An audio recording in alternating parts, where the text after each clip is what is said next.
a live stream for about an hour and a half, and I did one earlier on. I actually wanted to do a 10-hour live stream today, but it's a bit challenging. I wanted to do it in like 2 hours as a challenge, but I'm going to build up to it. I've done about 2.5 hours today. I'll talk about that in another video. So I'm probably going to do about half an hour now, then I'm going to head back home. We'll see. If the energy is really good, might go longer, but probably will be half an hour. But I can share the lesson and the teaching. I can do that in half an hour if I speed it up. Right, so how to live each day in gratitude, daily discipline. Well, first of all, this was an experience that I had. I've shared this story. I need to keep sharing it because stories need to be shared. There's a lot to share, and if you've heard it before, you might hear it from a different point of view and get inspired, and it helps to change your life. So anyway, so in 2017, I had a mental health breakdown. I had to live in a mental hospital for 6 weeks, and it was an experience that was a life-changing experience. It was a terrible experience at the start. It felt like I thought I was dying. I thought my life was over. I've spoken about that before. I'm not going to go too much into that now because I did that the other day. I want to get to the solution. So during my time in hospital, things went from like hell to heaven. They got much better, and it changed the way that I looked at daily living. So most people look at daily living the way that I used to, right? And I'm not saying that that's wrong. My way is the right way. It's your choice at the end of the day, right? So I think most people look at daily living as like a struggle, not really enjoying it, just want to get it over and done with, constantly pointing to the future. So most people don't enjoy every day because they're not happy with what they have. And if they've got a lot in life, then they always want more, they're always jealous of someone else. And that immediately creates misery, and it just removes gratitude. I've done it myself as well. We're all guilty of it, right? There's no judging here, but I'm going to be truthful, and you take what you want from it. It's your choice, right? No one can force you how to live your life. But if you're struggling and you come to a teacher who's got experience, who's had success, who's failed, who has challenges, who helps people, then you can try the lessons. So, now don't get me wrong, you can get some happiness. Like if you sit down now and you're not happy with your life, or you're struggling to be happy, and you start thinking about things that you want to achieve and you're going to start to aim towards them, that's really good. I do that in my mentorship, and I do that in some of my life. That can kind of bring you some joy now, because the feeling of hope and excitement that things can get better, and you're thinking about it, and it brings good, right? Balance. But a problem with that is what a lot of people do with that mindset and attitude. They don't actually achieve those goals and follow up, because the work that you've got to put in is a full-time job. So, people think like that, and I say discipline is not emotions. If you go by emotions, you'll never be disciplined, and you will not transform your life in a proper way. It just will not be honest. You won't fully get there.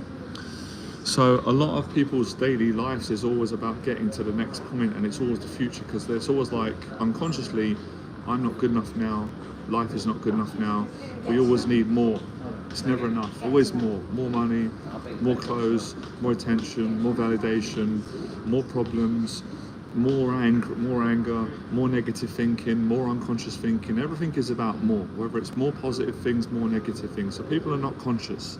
They're not here. They're in their mind, they're in patterns, they're in some. Listen to this, what a friend said once. It was amazing wisdom.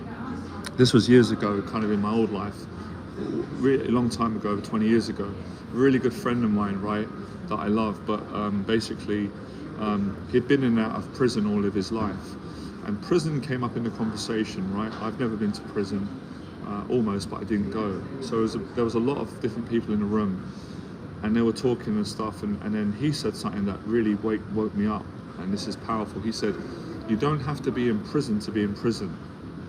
He said, prison is a state of mind. And I thought, that's true.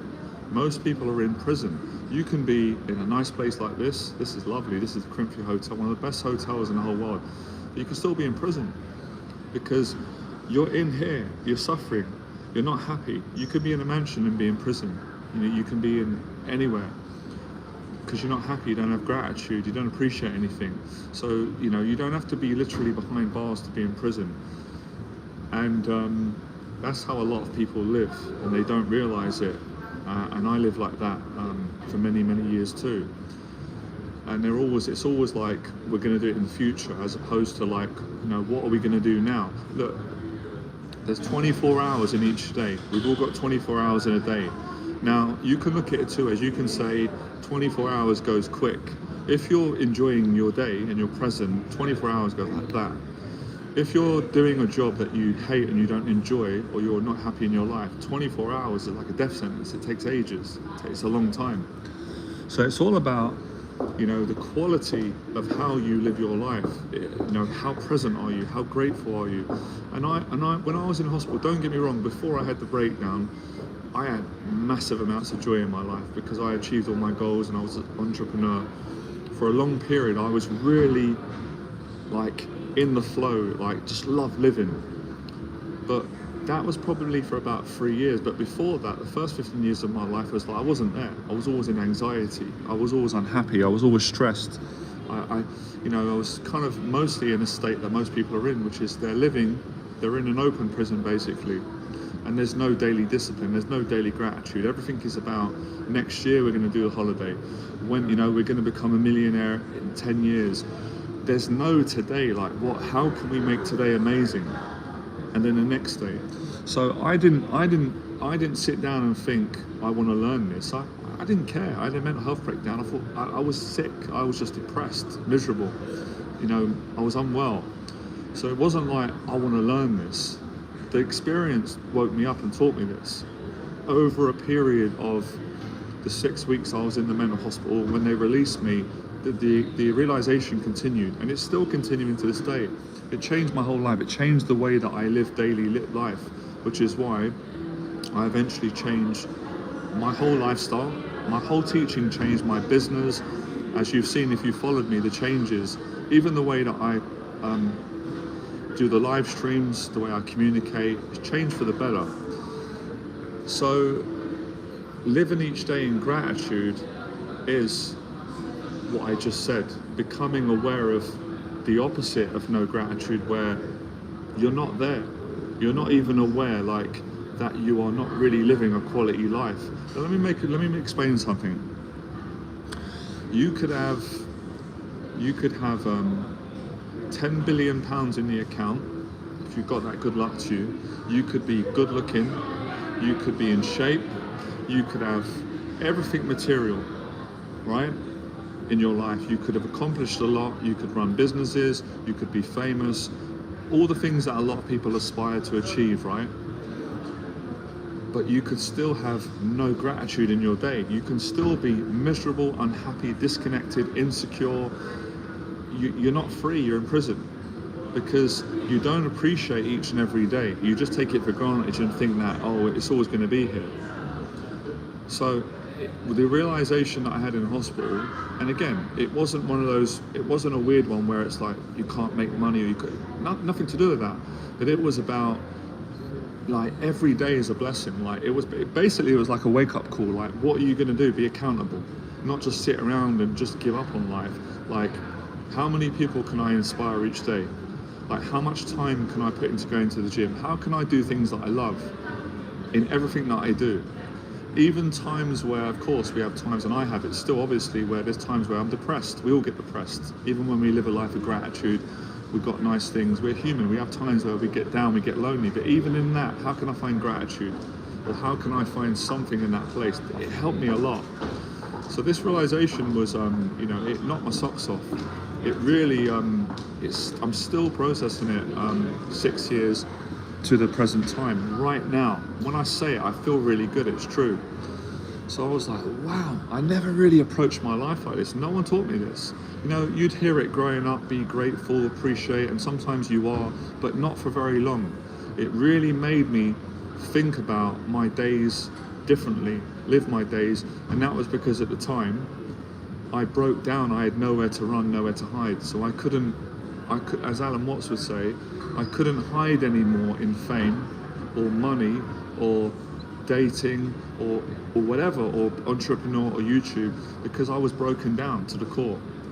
I was in a mental hospital and I couldn't run anywhere, literally couldn't run.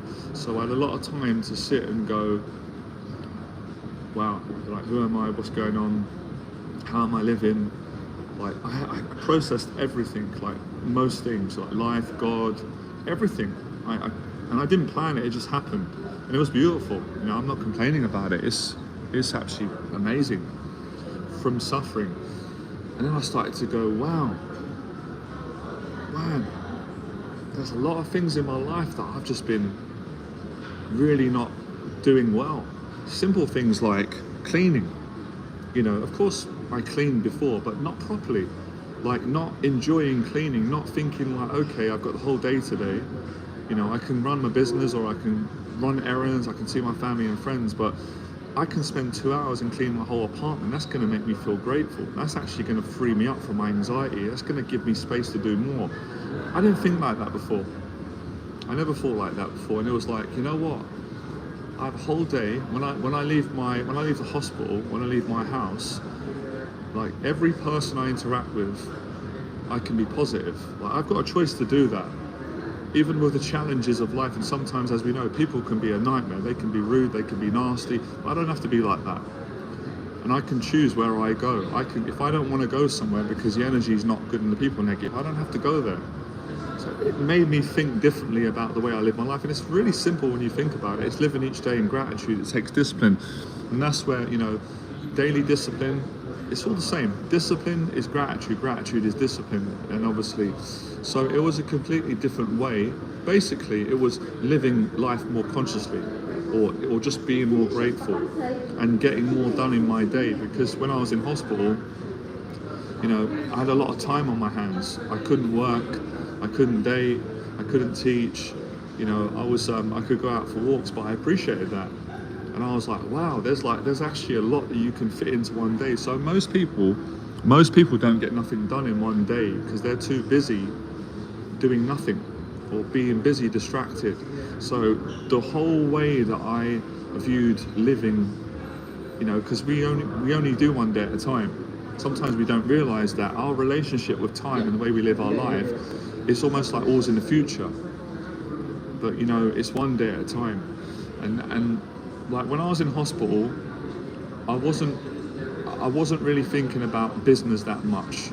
Now I'm thinking more about business because I'm working on other areas and I'm in a different place now, right? I'm not in the mental hospital no more. I've come out of the realization. I'm off the medication. I'm 43 pounds lighter than I was. I'm on a new mission. I've got new challenges in my life, obviously, like we all have. Things that have gone really well, things that whatever haven't. So it was a pretty interesting experience, and it also made me realize that everybody at some point in life has these kind of near-death experiences where it totally changes them as a person and changes the way that they live their life, and that's what happened to me. And that's why everything changed, from my teaching to my lifestyle. And even things that I used to do that I really enjoyed, I stopped doing them. And I was like, why did I stop doing them? Because unconsciously, sloppiness, lack of gratitude. I was like, I don't even go gym anymore. What was I thinking? I love the gym. To me, going gym is like the meaning of life. I love it. I love exercise. I love training. I've always loved it. It doesn't cost any money, or the membership costs some money, but exercising, you can do it for free. And when I was in hospital, I was like, well, no wonder I've let myself slip, because I don't work out anymore. I prioritize too much on being successful, being famous, and pleasing everybody else, and I love helping people, but overdoing it. And I used to go gym when I was younger, and I loved it. I had so many good friends, and everything was positive from that lifestyle. So it made me think about all these things. And then what happened was, I got all the knowledge and the information, and I stored it, I kept it in my psyche, my spirit, my heart. And when I started to get well again, I was like, right, I'm going to start imparting this information. I'm going to put it into practice, which is what I've always tried to teach people.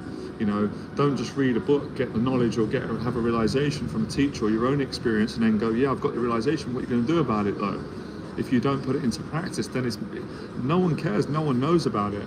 So I couldn't wait to get out of hospital, get well again, and start sharing it, because I knew that a lot of people wouldn't like it, and I was totally fine with that, and they would be judgmental of me, but I knew a lot of people would appreciate it.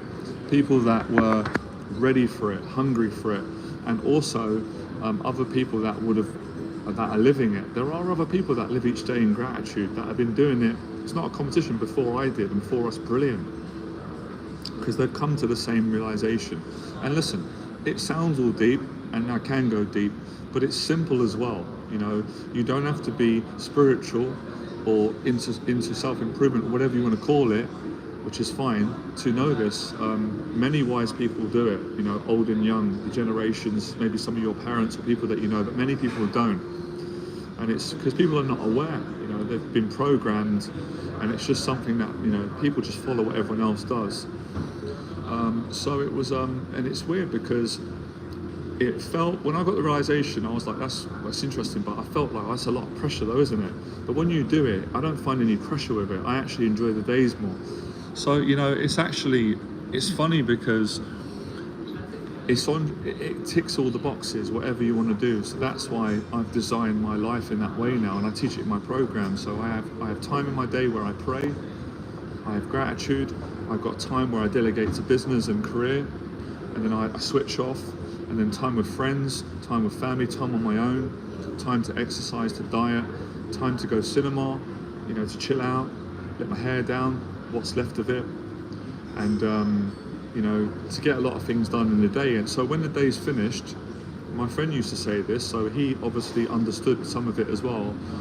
I remember him saying to me at the time, I didn't get it, right? I didn't appreciate it, because again, you know, we're all on a journey. And he said to me, when the day is done, I like to lay down in bed before I sleep and reflect on the day and process what I've done, and go over and be grateful, or be like, yeah, I got a lot done. And when he said that, I was like, no, I don't do that. But now I always do that. So he got it, he got elements of it. Maybe some of you are getting it. If you are, let me know in the box below, great. So it's basically, you know, living more of a goal-orientated life, an accountable life, a grateful life, a courageous life, and more of a conscious present life. So I'm saying all these words which are true, but it's really simple, really. It's like, you know, okay, you know, we're getting up in the morning, I'm alive today, what are we going to do today? You know, how do I want to make the day great? And, you know, on some days I'd say, you know what, today's going to be a day where I'm going to just lie and relax and watch films, but there's a grateful energy when I'm doing it, and I'd have a great time. Of course, I've said it before, I said it earlier, of course we have days where it's hell. Of course, everyone does. I have it where it's depressing, you're lonely, you're stressed out, you're just not feeling good. You know, accept it. You know, hope for a bit. It's not going to last forever. So, you know, it really did change me up. It's still changing me up, my energy. And I started to notice when I finally started my business again and teaching, my energy was different. My whole attitude towards life and teaching, and I'm not just saying this to sell my mentorship, because I never apologize for selling. I'm not really selling particularly in this video, but my teaching's better because I had the mental health breakdown, and I've got more gratitude and experience in it. And it, you know, the breakdown broke me down, shook me up, woke me up, put me back together again. and I'm still processing it and trying to explain it. So, you know, if I can summarize it, you really want to start thinking about how you're using your time and what are you doing in the 24 hours. Unless you just say to me, you know, Jonathan, don't want to hear it, you know, you're old, shut up, you're good looking, you've got a six pack, but I'm going to live my life the way I want to live it. Good, great, good luck to you, gratitude. It doesn't make a difference. But if you do want to change your life and you can get something from my story, then that will make me happy, knowing that it can inspire you or help you. So, you know, it's helped me in every area, it helps my clients, and I'm still processing it. But yeah, that's what happened to me in the hospital. I started to, you know, see each day as an adventure rather than a death sentence, and like, oh, you know, that whole sort of mentality where people wake up and they hate their job and they don't want to go to work and they're dreading it. I didn't want to live like that anymore. I didn't, like my friend said, I didn't want to be living in an open prison. You know, even if there were things in my life that I don't have yet, that I would like to have, and it's making me a bit sad, I'm not going to let that deter me from all the other things in my life. And this is quite deep. All right, Flores. When I was in hospital at the time, I didn't have any money. I was broke, and I lost all of the material things that I used to have, like my business, my brand. You could even say reputation. So all those things were gone, and that was quite traumatic at the start. After I was happier. It was like, you know what? I don't care if I'm broke, as long as I've got a roof over my head. The rent's paid. I can eat a bit of food. I just want to train. I just want to work my ass off and get that feeling of growth and gratitude, and that's why I love training. So it really brought me down to the bare minimum of simple daily living, discipline, gratitude, growth, service, kindness, all those things.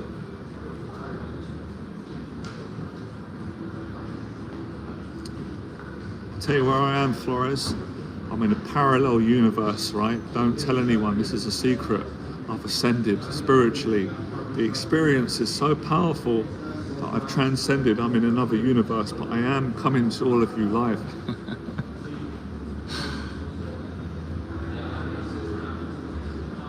No, I'm in the Corinthia Hotel. It's a beautiful hotel. So yeah, you know, give it a try. If it doesn't work for you, then stick to the way you're living your life. You like that one, yeah? So daily discipline is basically, it's a change of attitude. Your attitude, your gratitude. So instead of waking up going, oh, it's just another day, why don't you go, it's another day, there's 24 hours, how can we fill it with joy? At least give it a shot. I'd rather try and fail miserably than just not do anything at all. For me, that is like, I can't accept that. I can't live like that. So, you know, you don't have to, whether you've got loads of money or little money, whatever you've got in your life, you can practice daily discipline and living each day in gratitude, even being grateful. It's amazing.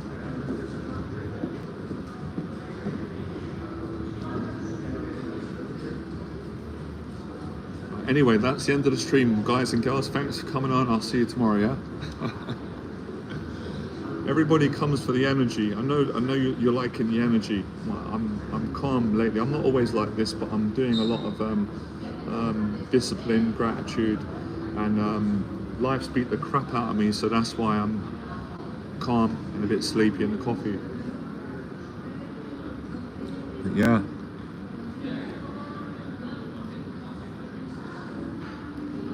Listen, man, we don't use the word old on this channel. You are 38 years young. I am 40 years young.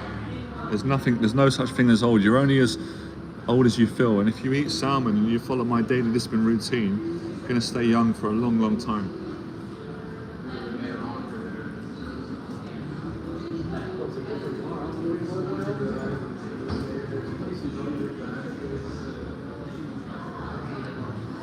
I tell you what, Flores, man, you should start to invest your money wisely. Invest in my mentorship. It will change your life, because you can't take it with you, right? So, you know, what's that saying on the film? Show me the money. Invest in my mentorship. If you've got the right attitude and you've got the right gratitude, I can help you to face all of your fears, pretty much all of them. Or listen to this. This is gratitude. If you don't have any money, don't worry about it. It's all for free. Follow the channel. I'm giving you the teaching right now. If you're conscious and you're grateful, you will apply the teaching. Everyone's getting the teaching right now. But if you want to hire me for my time, if you want to experience my presence, give me a shout.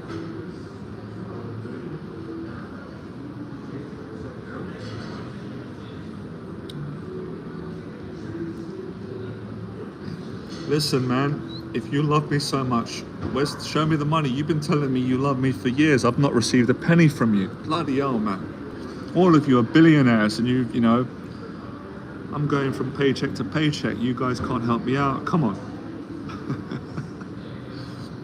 I'm only joking. I really appreciate it.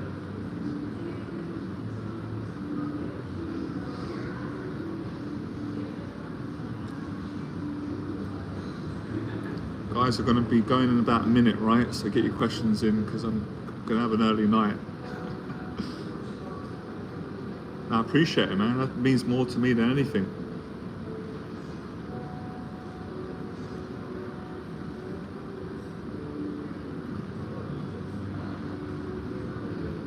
I really like Les Brown saying, I'm going to say it now, it makes me laugh, it cracks me up. I say this whenever I need to laugh.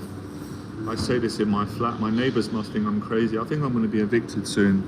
And Les Brown said this, he says, I never wanted to be rich. All I ever wanted to be was comfortable. But then I realised in order to be comfortable, I needed to be rich. That just cracks me up. I don't have Cash App, man. I don't have cash on me. I've got card. No, I don't have cash, man. If you want to send me a donation, I'll give you my bank details. I'm old school. Okay.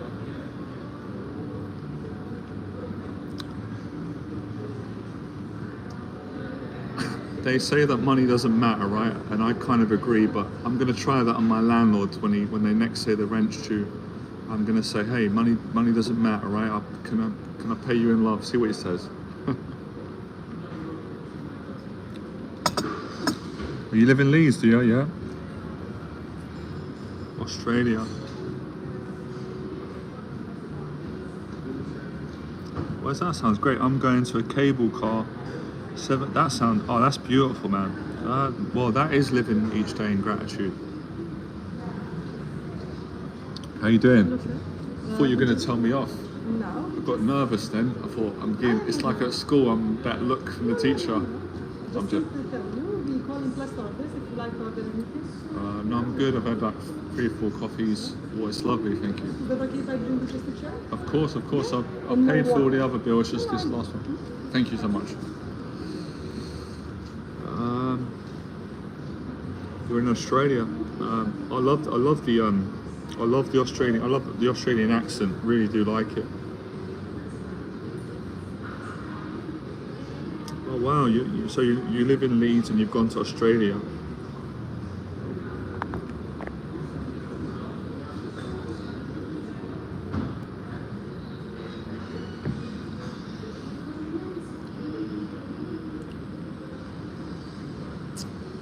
So yeah, man, that was realization. It was pretty simple, really, and it's I guess it's having the courage to practice it and try it each day. But I think it's one of those things where most of you, which is fine, and people, you're not going to do it straight away. There's always resistance with new things, especially with habits, disciplines, and especially usually when someone gives you advice, it's a knee-jerk reaction to want to ignore them. It's human nature. Pride gets in the way, or you feel like, I'm not going to take his advice. But if it resonates and you feel it, you're going to do it, no pressure. And that's what happened to me. I didn't just straight away start living every day in gratitude. I had the realization in hospital after a vicious nervous breakdown, and it was a process. I was sort of each and every day going, oh yeah, and I had to grow into it. So I'm going to make a video and explain that a lot of the things that people want to learn, or the changes that my clients make, or I'm making, or you're making, these things take time. But like I keep saying, one day at a time. You practice it. Let me pay for this. It's that moment where the bill comes. Love this moment. Thank you.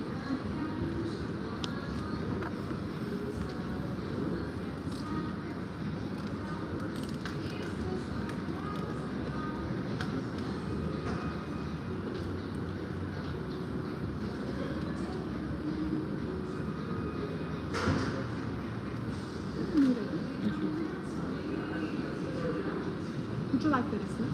Oh, that's great. Thank you. Yes? No, I'm all right for the receipt. Thank you. Thank you so much. Thank you so much as well. All right, have a nice evening.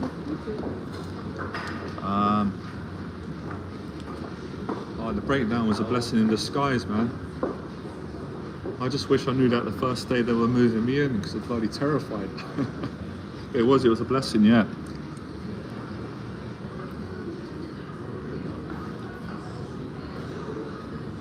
I'm going to make a couple of jokes, right, because I've been going all day and I need to release, but it is true. There's no way on earth I'd be as good looking as I am now if I didn't have the breakdown, guys. I wouldn't, honestly, because I wouldn't have gotten the medication, I wouldn't have got overweight, and I wouldn't have got motivated to say, you know what, I'm kind of tired of, not being good looking anymore and being overweight and out of shape, and breathing heavy walking upstairs is making me depressed. I've got to get inspired again and get that youthful energy back. But I'm joking, but it's the truth, right? So I'm not being arrogant. The only reason right? I look like an Armani model. It's because I had a nervous breakdown, thought my life was over, was on medication, lost all my money, and I, had this realization, and the realization said, you don't deserve to not be good looking. So, I couldn't wait to get to a stage where I could laugh and talk about this and just, talk about it and laugh, which I can. And I told you guys a story, didn't I, that when I was in hospital, this is actually true, and it sounds like a stand-up comedy pitch joke. But when I was in hospital and I felt awful about myself, obviously, one of the women in there said I was really good looking, and then she said I looked like an Armani model. Of course, it was flattering at the time because no one's ever said that to me before. Even my own mum hasn't said that, although she did say I was good looking, and my nan and auntie, and some of my girlfriends said I had a certain appeal. But no one's ever said, not even my clients, right? No one's ever said to me I look like an Armani model. And I was flattered at the time because I really didn't feel like that. But then I remember processing it and thinking, it's actually not true what she said. There's no way that I look like an Armani model, even in my best shape. If I look like any type of model, I look like a Reebok model. It's a joke. It's a true story. I didn't obviously respond. When she said that, I was just like, I was actually a bit embarrassed, a bit shy. No, I wasn't diagnosed with anything other than looking like a model. That's all they come up with. Oh, that's amazing that you did that, man. Oh, I got so much love for you people. I didn't know you did that, see? The support workers really helped me. Oh, you're great, man. Wow, you got some good life experience doing that. We've got to work together now, man. Come on. We've both been in a mental hospital, man. Come on, the energy's right, man. Show me the money. Come on, invest your money wisely. I say to my clients, never be scared to be kind. Help people, but don't be scared to sell, because when we die, we can't take our money with us. I'm going to try that in here, but I don't know if it will work when the next bill comes.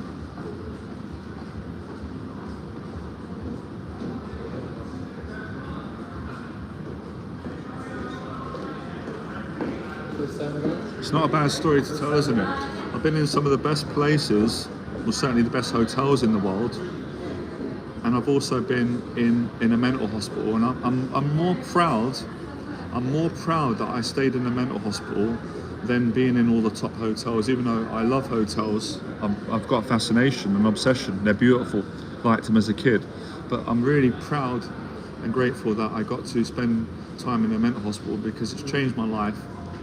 And it's it's made me more humble, hopefully, and it's given me the strength and the courage and the wisdom and the vulnerability to help more people share their story and make other people feel good about their mental health struggles and the fact that they can come back.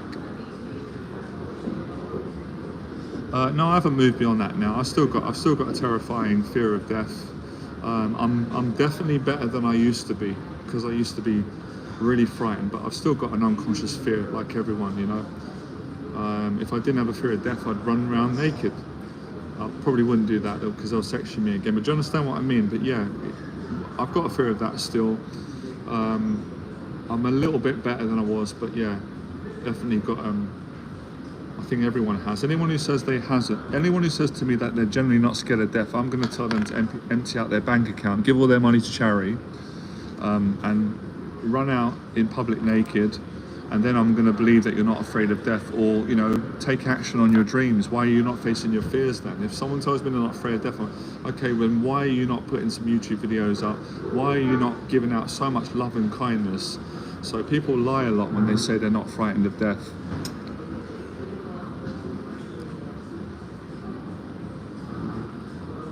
It makes me laugh, because if someone's generally not frightened of death, that's a beautiful thing, right? And please teach me. But when people say that, I'm like, you're scared to be criticized on a YouTube video, so it's not even honest. If you wasn't, anyway.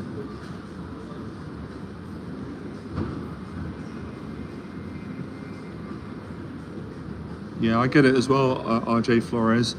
Believe me, listen, anxiety, where does anxiety derive from?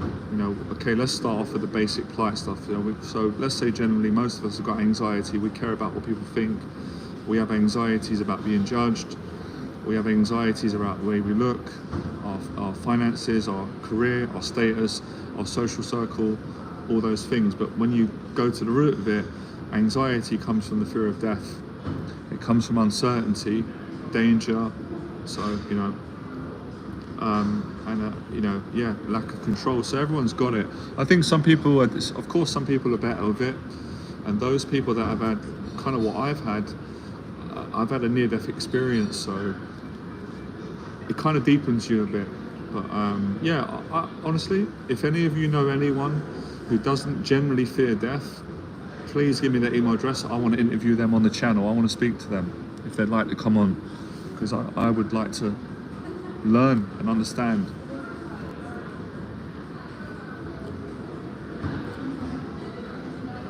But how many people are afraid to live their best life? That's another one as well. Wow, the time's going so quick on these streams. This is great, I'm enjoying it. Oh, that's great, man. I'm glad that I like your honesty. I love it when people are honest, especially about their fears. And I like that you are doing something about it. You're facing it, you're confessing it, you're reading books. That's good.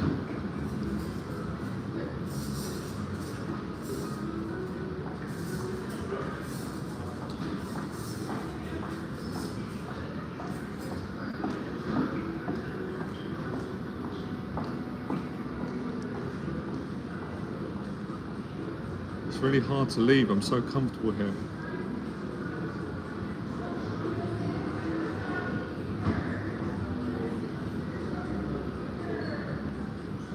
You guys already interviewed me in the last stream. You asked me, you know, am I married? My marital status, how tall I am I going to get a hair transplant?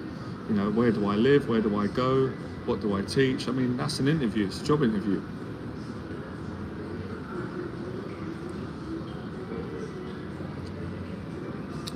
I was going to, actually, I felt a bit lonely. It was a few weeks, I'm in a joking mood now. I have to have some jokes, right? The whole day I've been nothing but serious and disciplined, which is great. But it was a few days ago, and I was feeling a little bit lonely, guys and girls. I'm sure you could relate. I felt like something was missing from my life. I mean, I'm grateful for the life that I got and everything that's in it, but on this day I just felt like, you know what, something's missing. I need a change in my life. You know, I can't live like this anymore. Every day feels like the same Groundhog Day, eating salmon, running, training, coffee, you know, the best places in the world, mentoring people around the world. I need something, I need to spice my life up, right? So I decided, you know what, I'm going to face one of my fears and I'm going to take up salsa dancing. So I found a salsa group online in central London and I made my way there. It was a Friday evening, if I remember.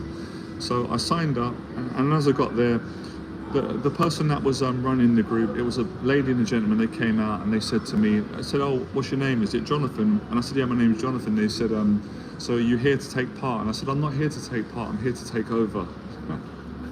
The jokes are so bad, but I think it's funny. Conor McGregor, you know, when he first made it, I'm not here to take part, I'm here to take over. There's a little joke there just to get you loosen everyone up. I'm 6'9", I'm almost 7 foot. I think the coffee's definitely kicked in. I've had, how many coffees have I had today? I usually don't have more than 2, but I'm not gonna lie, I've had about 5. If it carries on this way, I'm gonna have to start going to meetings.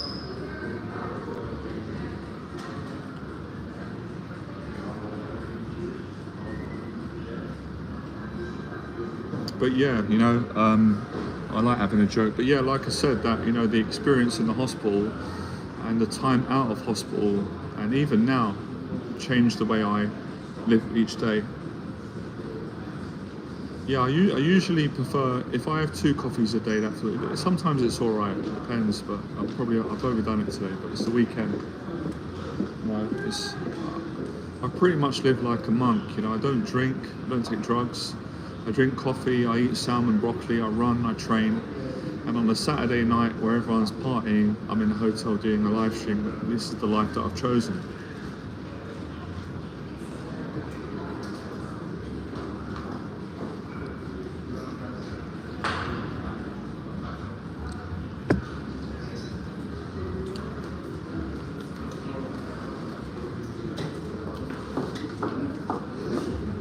Yeah, London's got. I'm like you, RJ Flores. I love coffee shops, hotels. It doesn't always have to be a fancy place. I just like authentic places where the energy's good service, nice coffee. It's one of my greatest joys in life. And it's funny that you mentioned that.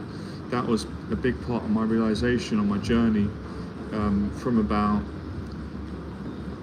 2000, late 2015, especially when I had the mental health breakdown. Like, having a coffee was one of the ways that helped me to deal with my mental health challenges and to connect and appreciate and slow the day down, relax, get some ideas going and get flowing. And I've still continued that same practice. Yeah, Brick Lane, Brick Lane, Soho. Yeah.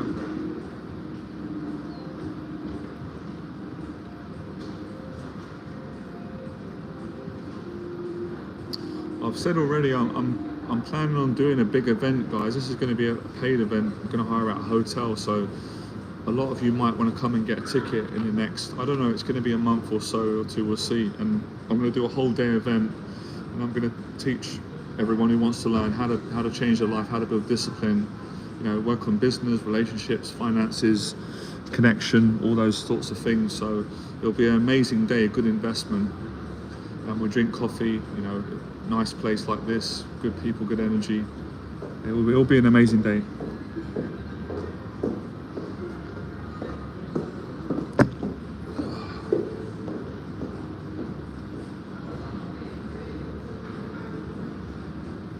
Yeah.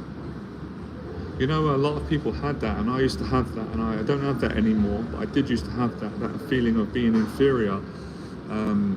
I kind of got over that in two stages of my life. The first stage was when I became first become, quote unquote successful with business and stuff. And then when I had the breakdown and I went to hospital, I went to another level where, in a healthy way, I just don't care if people got loads of money, they're a celebrity, or they're normal. Because I got broken down, it doesn't bother me. I don't really care. If people start playing that game, I just actually feel like, I can't find the right word right now. I almost feel like they're stupid, that stupidity, it's so ridiculous. I can't take it serious. And I think, I can only speak from my experience, but when I think when it's BS and you've been successful and you've been poor as well and you've been broken down, I'm not interested in that really. I just really care about meaningful things and good people who are genuine and real and authentic. That's more important to me. So yeah, I'm not inferior to those sorts of things, but I used to, though, when I was younger. I used to really struggle with inferiority complex, especially with people that were, well-spoken or posh or whatever you want to say. And it's kind of laughable because I've mentored people from all around the world. I've worked with people that are posh, that are rich, that are working class, middle class, and I don't even see it that way. So it's kind of, I don't really know what the word is, but we'll use the word gratitude. Who cares?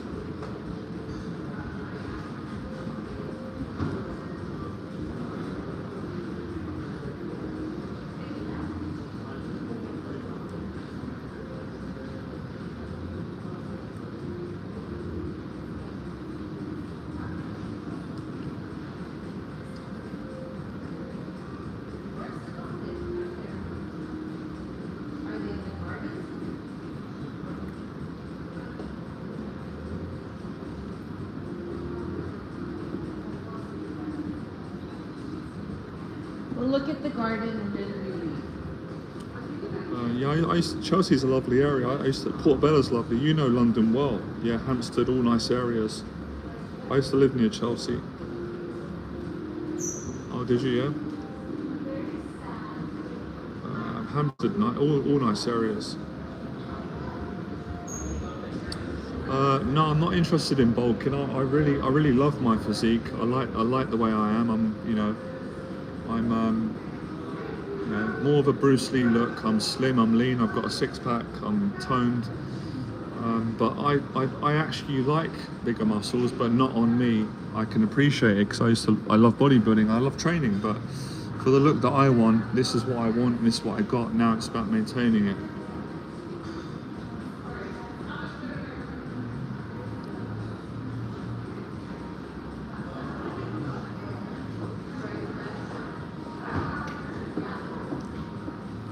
move soon. This has been great. How many hours did I do today? I'm gonna get my goal. I want to speak for 10 hours. Practice this 10 hours thing. It's challenging because I think today I've spoke for. Is it going to be? So I did an hour and a half. What are we here? How long is here? An hour and a half, 2.5, or about 3.5 hours. So a long way to go. But I'm going to achieve my goal, 10 hours, because I want to speak as long as I can. Yeah, to be honest, you know, DJ Flores, I'm not a bodybuilder. You know, I'm a life coach. I'm a confidence coach, life coach, mentor. So it doesn't benefit me to have massive muscles. You know, I've got to get around, and I live on the top floor, so I need to be light.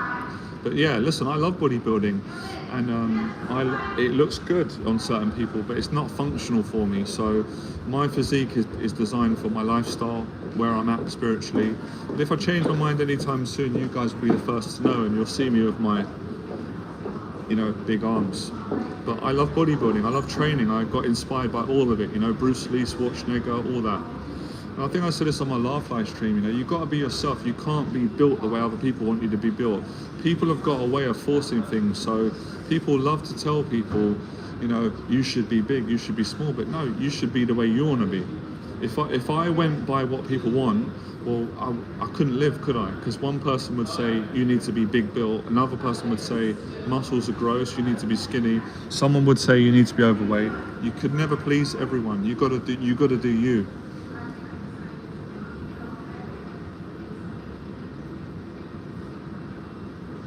I don't know, man. Don't know. It depends.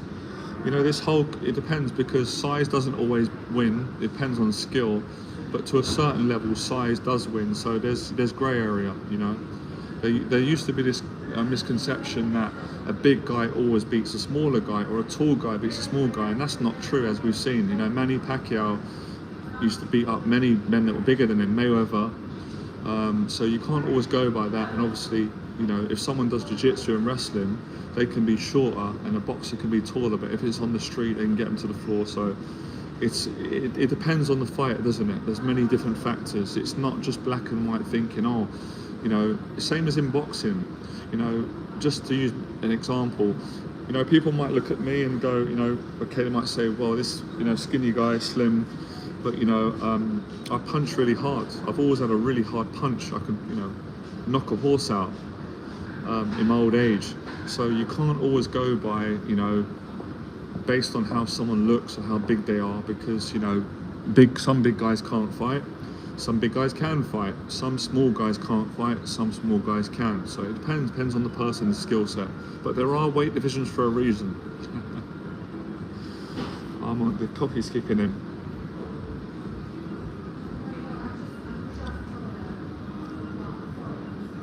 Yeah. Personally, for me, I've always liked the athletic look. I like Bruce Lee's look. He's slim, but he's absolutely ripped, you know, with a shirt off. So obviously, you're seeing me in clothes, and obviously I am a lot slimmer. I've lost a lot of weight, which I'm proud of.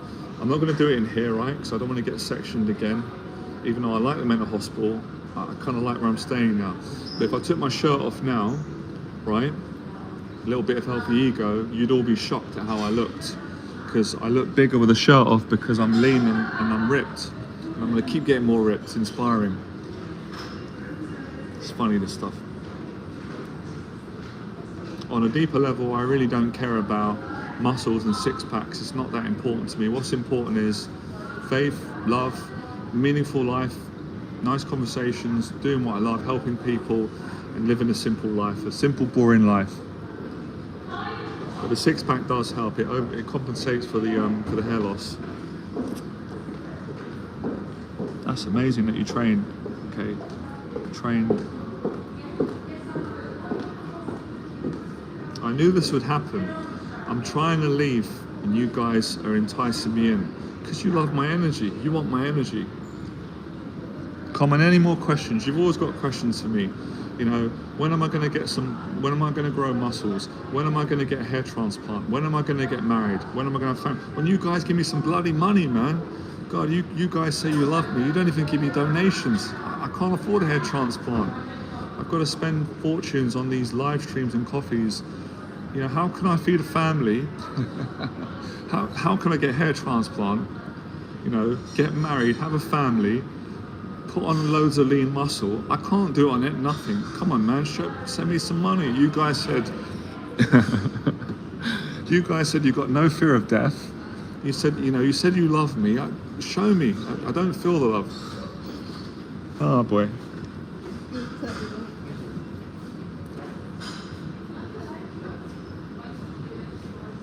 What's up, Ian? Good to see you, mate.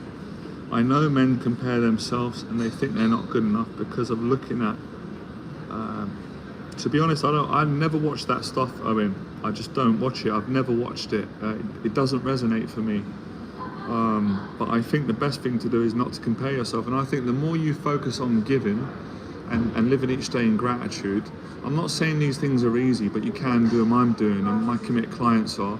The less you worry about it. I don't even think about that anymore. Honestly, I never think about, oh I'm inferior. Oh, the next man. I don't think like that anymore. It doesn't even enter my head. My thought process is, it's completely different. It's more about giving.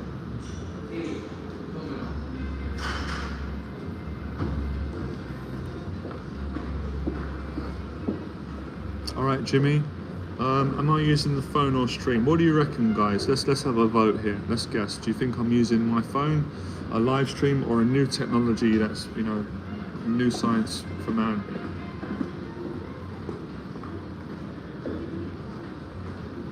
Do you think society is? Of course, been doing that for years. That's what they sell, but I don't follow it. I keep saying it. I'm not preaching. Maybe. Live each day in gratitude and you're going to compare yourself less. It's the way that you're thinking. Where is your focus? If you're focused on what is the next man got, he's better than me, then you're never going to be happy. You'll always be inferior and insecure. Face your fears, take action, work your ass off, be kind to people, don't take crap from anyone, do the best you can, share your story, be vulnerable, and that will fix a lot of the problems. Or, if it still doesn't work, then take a mentorship program with me. Or if I'm not good looking enough, find a therapist who's better looking than me and go and invest your money wisely and change, get some confidence. Come on, guys.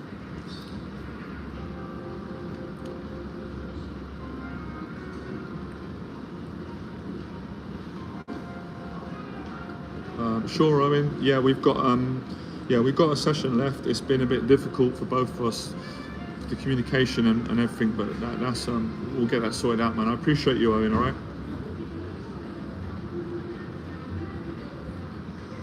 Johnny Guns has got a question. He says, "How, Johnny?" He says, "Hi, Johnny. Call me Jonathan if you like. My full name. Really personal question. How long were you really, really depressed?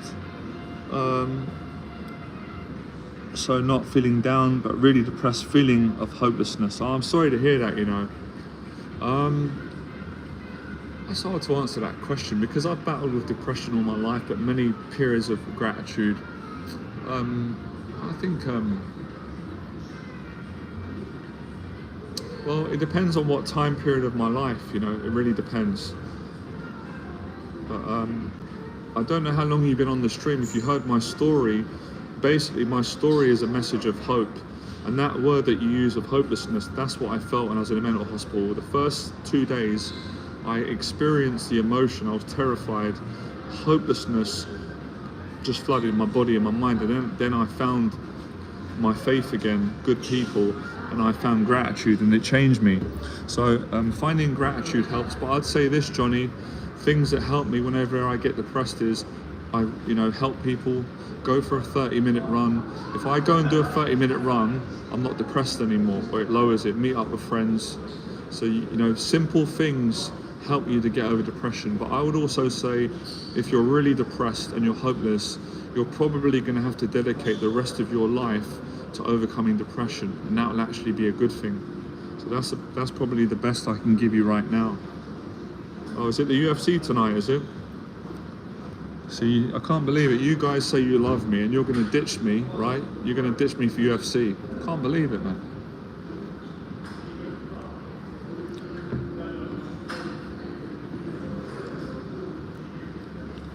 Why are you feeling hopeless, Johnny? What is it that's bothering you? It's good.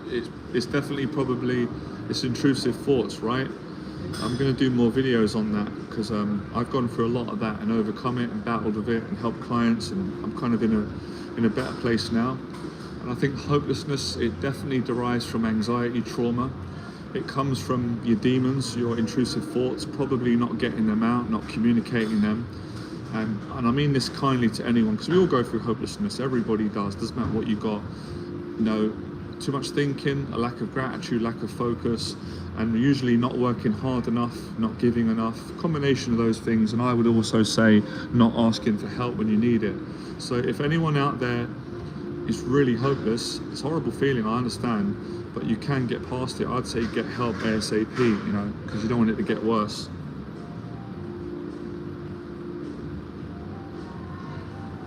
Yeah, I'm actually going to do a video on that. That word keeps coming up, and it is part of my story. I need to keep sharing it and remembering, you know, what to do when you feel hopeless. Now, I mean this, I'm not saying it's easy, because no one likes feeling hopeless, and I've experienced that too.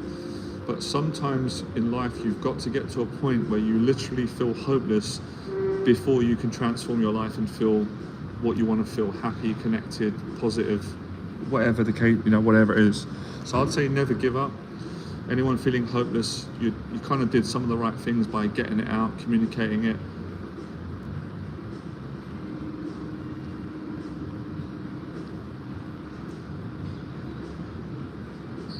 I'm going to do a video on that, but I am sharing my story more and more. But I keep saying it, the daily discipline, you know, working out. If you're feeling hopeless, go and hit a punch bag for an hour. I promise you, you may still feel a bit hopeless after, but you're going to feel better. You know, hope comes from the simple things, you know, complimenting someone, look for the simple things. Usually when we're feeling hopeless, we're looking for things that are big ideas, they don't work, they're too in the future. Simplifies your life by living it daily and putting your attention on simple things.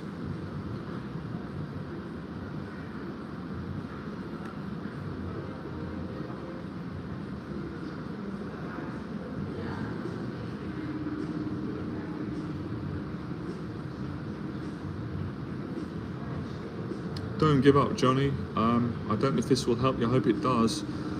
You know, I was in a mental hospital 6 years ago. I thought my life was over. I was terrified and I felt hopeless. But, you know, I read a couple of chapters in the Bible. I got the help. I got on some of the medication.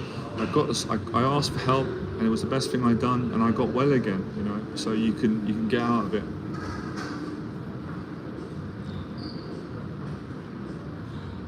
I think you're on the right track though. I think the fact that you've admitted it and you're brave, that's one step closer. You know, a lot of it is getting it out and communicating it. That does a large part of it.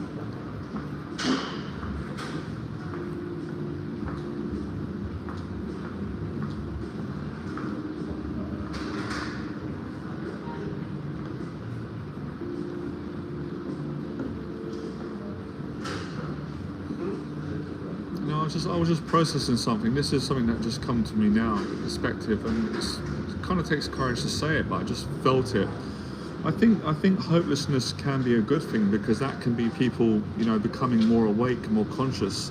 They're realizing that your life isn't right, something needs to change. So there can be good in hopelessness, you know, not to be there. Obviously, you don't want to be there for too long, but it can be a temporary stay for a long-term transformation.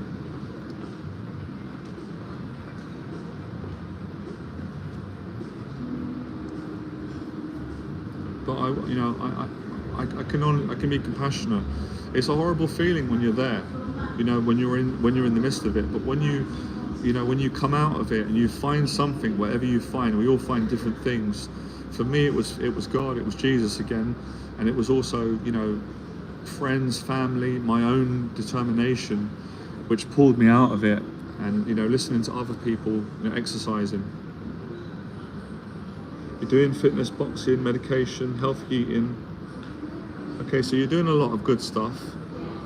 I would probably say, from you give me a bit more information, you probably do need to speak to a mentor like me or a therapist, someone that you can trust, where you can get out this event that has traumatized you. Now, I'm going to probably suggest that you're probably not going to see it on this live stream. It might be personal, which I understand, but find someone you trust and get it out. I get my clients that I did it helped me, you know, because I had trauma too, things that I was ashamed of, and I got them out, and that frees you up, because bottling up your trauma, your shame, your pain, it makes you feel hopeless, because you feel like you can't get out of it, but you can through honest confession. But of course, you got to tell people that you trust with the right energy. So I think that would be the next step. Johnny, what do you think? What do you feel?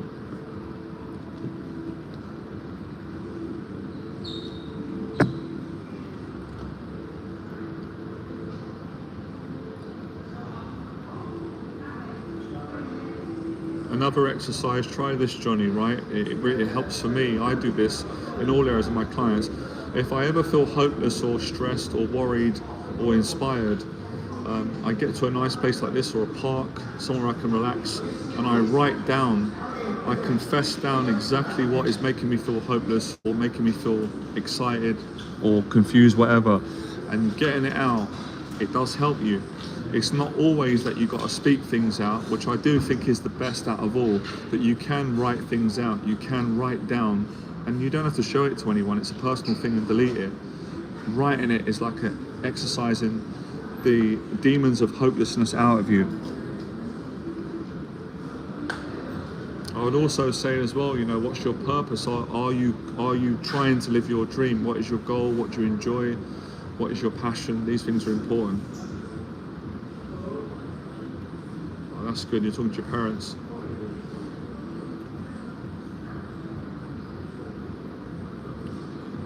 I'm just making sure, Johnny, right? You're not suicidal, are you? I've got no fear of saying that. I lost my best friend to suicide, and I've felt suicidal at times in my life too. Many people do, so I'm just making sure that you're not that way. So you're not going to, you would be very missed. You're not going to do anything like that, and hopefully you tell me no, you're not there. If anyone is feeling that, please get help. It's a strength to get help. I am raising more awareness on that. I'm continuing to do that. Anytime I got a chance to share my story, and I will be sharing a story of my friend from a positive point of view. He'll appreciate it, to raise more awareness on suicide and to give more hope, because it's a real thing that's going on, and we all feel like that at times. So, you know, it's helping people. That's what good people should do. You know, no one should be in a position where they want to take their own life and they feel that they've got no one to turn to, no hope. There is hope. There's always hope.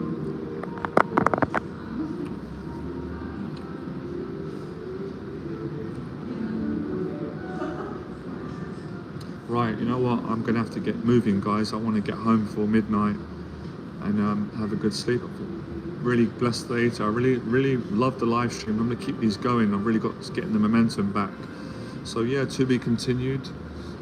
What is the last thing I'm going to share with this? Appreciate everyone coming on. Long may it last. I'm going to be doing a lot more of these. Let's take one day at a time.